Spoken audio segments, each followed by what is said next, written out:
नमस्कार, मी स्वाती. आपल्या या मराठी यूट्यूब चॅनलवर तुम्हा सर्वांचे मनापासून स्वागत आहे. आज मी तुमच्यासाठी एक चमचमीत अशी नाश्त्याची रेसिपी घेऊन आली आहे. ब्रेड आणि अंड्यांपासून अगदी कमी वेळेत झटपट बनणारी अशी ही रेसिपी आहे. रेसिपी सुरू करण्याआधी जर तुम्ही आपल्या चॅनलला सबस्क्राईब केले नसेल तर लवकरात लवकर सबस्क्राईब करा.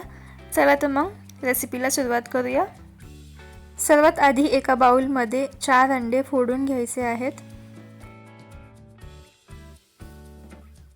आता हे सर्व अंडे व्यवस्थित छान प्रकारे फेटून घ्यायचे. अंडे फेटण्यासाठी मी इथे एक विस्कची मदत घेतली आहे. तुम्ही चमच्याने सुद्धा अंडे फेटू शकता.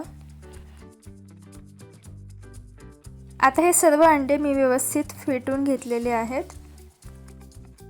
आता मी यामध्ये टाकत आहे एक मध्यम आकाराचा बारीक चिरलेला कांदा, 2 ते 3 बारीक चिरलेल्या हिरव्या मिरच्या, एक मूठभर अशी कोथिंबीर टाकायची आहे. इथे मी एक छोटा चमचा चिली फ्लेक्स टाकत आहे. हे अगदी ऑप्शनल आहे. एक छोटा चमचा काळी मिरी पावडर आणि चवीनुसार मीठ टाकायचं. आता हे सर्व मसाले व्यवस्थित फेटून घ्यायचे आहेत. इथे मी गॅसवर एक पॅन गरम करायला ठेवला आहे. त्यात थोडंसं बटर टाकून घ्यायचं. आता इथे घेतली आहे एक ब्रेडची स्लाइस. ती या मिश्रणामध्ये अशा पद्धतीने डीप करून घ्यायची, जेणेकरून जे फेटलेलं मिश्रण आहे ते ब्रेडमध्ये व्यवस्थित मुरेल. आता ही ब्रेडची स्लाइस अशा पद्धतीने अलगद उचलून गरम केलेल्या पॅनमध्ये ठेवायची आणि अंड्याचं मिश्रण ब्रेडवर अशा पद्धतीने टाकून पसरवून घ्यायचं.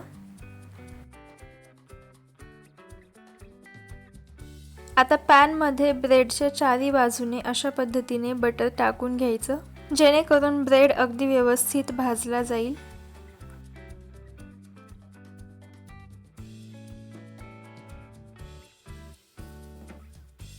हा ब्रेड आता एका बाजूने भाजला आहे.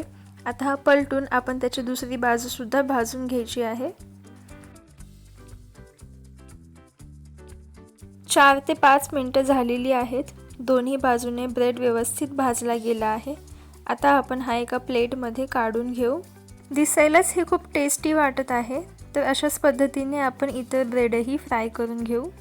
आपण जे 4 अंड्यांचं मिश्रण केलं होतं त्यामध्ये अशा पद्धतीचे 5 ते 6 ब्रेड बनवून तयार झालेले आहेत. तर पाहिलं ना तुम्ही, रेसिपी अगदीच सिंपल आहे.